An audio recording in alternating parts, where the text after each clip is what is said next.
Ladies and gentlemen, welcome to the video. I'm weird today. Hey, welcome. I'm GetGoodGuy, and today I'm talking about potentially large changes for Battlefield 5 based upon the words of DICE multiplayer provider. Did I just say provider? Director? Wait, what is he? Hold on. Alright, I went and checked. He's multiplayer producer. This is such a weird way to start a video, but I'm just gonna go with it. David Serland. Now, this is something that I've not really seen covered by content creators, at least not many of them, and it could be quite important. At least it is to me and a lot of people I've talked to, especially if you want it to happen. And me bringing you this information allows you the opportunity to inform DICE that this is a step you want to see. I need to stop shouting, I'm too excited. Plus, I'll fully flesh out this topic rather than just give you the basic statement that you may or may not have seen elsewhere. I'm talking about how you, I, and all players can play what DICE plan to release for the full game before it actually reaches the full game, as long as they make it available for all platforms, of course. Well, get good, that sounds a lot like you're describing a CTE, or Community Test Environment. Well, it's because I am, and there was no way I wasn't going to talk about this after I've been saying to individuals who have asked me about it for a long time that yes, a CTE was absolutely needed for this game, and I think it was a massive error not including one. So what's the information? Well, Mr. Serland said, pinch of salt here, process and the goals we have tend to require lots of iteration to be fully realised. I have a fondness for CTE as a tool and as a process enabler here. We'll see where we land. So let me stress, this isn't a promise. David clearly says, pinch of salt here, and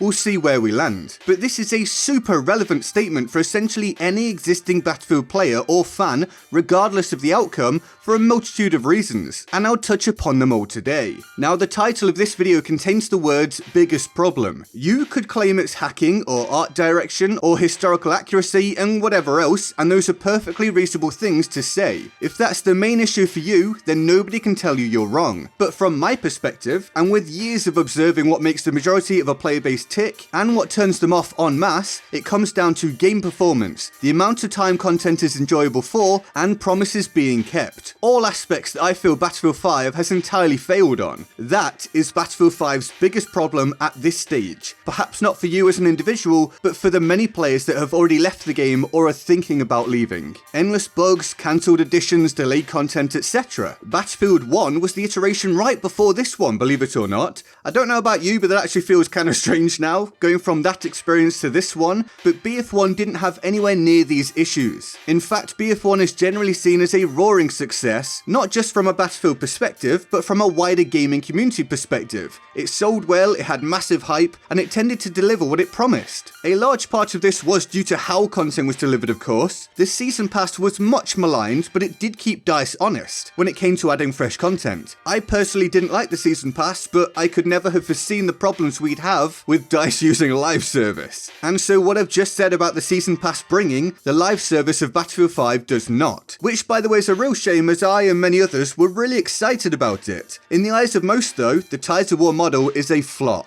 I think it's pretty awful when compared with other live services in games I've played, but that's getting us off track. I mentioned the live service being a problem factor, just so you guys don't think I'm writing it off as a non-issue. But I think something that could have really helped with the near constant disappointing updates is a CTE. And regardless of whether we get it or not, and I really hope we do, it almost doesn't matter for the context of the situation. We should have had this all along, and not having it has been to the huge detriment of this game's performance. Let me run you through some basic reasons as to why a CTE is an extremely valuable feature. It allows things to be tested by a wide player base, the same player base that would play the content when it comes to the full release. In-house testing is needed and valuable, of course, and by that I mean the devs and play testers that DICE employ. But in-house testing is never ever as effective as mass player testing, such as in a CTE. A CTE environment is simply better at finding problems, providing data, and ensuring content comes to the full game in a superior working order. I'm talking weapon balance, map design, mode design, feature tweaks, and whatever else. Consider some of the issues that perhaps wouldn't have made it to the full release if we had a CTE. It's not for sure, but a CTE would certainly catch more inadvertent update issues. Perhaps invisible soldiers, or incorrect damage figures, the tank damage bug, the plane damage bug, the black block graphical glitch, the player model textures glitch, not being able to jump through windows, spawn traps, and so many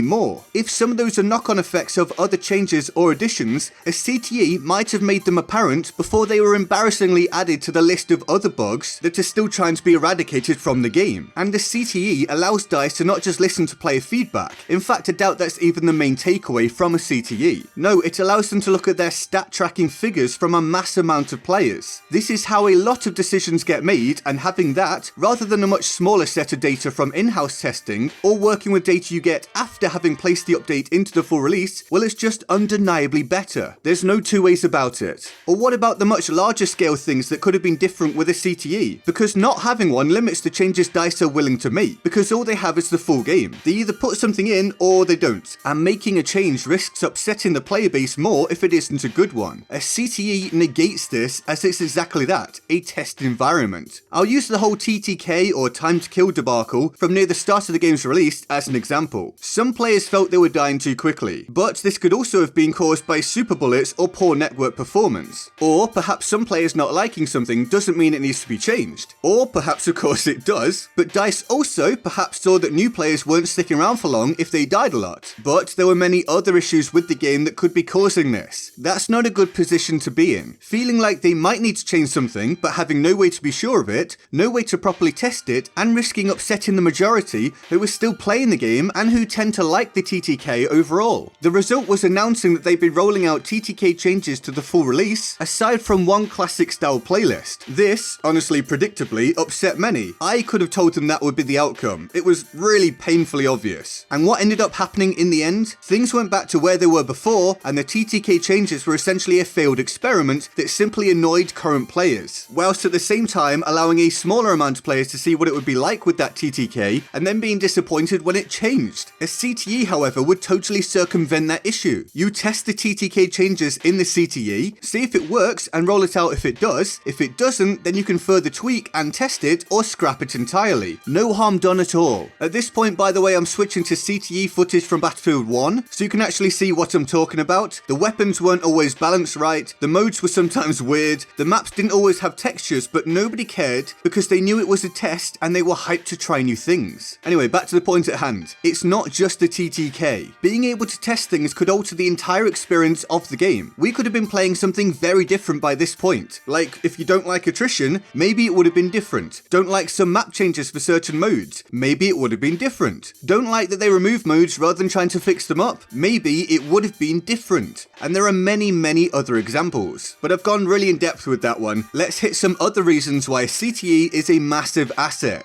Well, it helps to build hype. New stuff is good stuff. It gets people talking. It gets people interested. I get to use or try something early. That's an appealing prospect for many, regardless of what the subject matter is. It also allows you to essentially release new content twice and utilize that hype for more impact. Once in the CTE for early play, and then the tweaked, fully functional version for the main game. It also means there's less reliance upon data miners, and it gives the player base a better idea of what new stuff is coming and when, at least to a certain degree. And you can be damn sure that Battlefield 5 could use some more hype wherever it can get it. It might even get some people back playing who have left. In BF1, the CTE was in a separate launcher, at least it was in my experience on console. So perhaps people that have left would take a look at the CTE as it's somewhat separate from the experience they've decided to abandon. And then if they like the changes or just straight up have a good time, maybe they'll be incentivized to return to the main game. Although there is an argument for having the CTE in the main game because there's more people to utilize it. I can see it go either way. The point is, overall though, it makes the community feel involved, like they're having a part in shaping the game, because in truth, that has been the case previously, and not having that in BF5 is an unforgivably awful decision. And I ask, would David Serlin mention this if it wasn't a viable possibility? I think not, although perhaps you could lean towards it being an individual statement,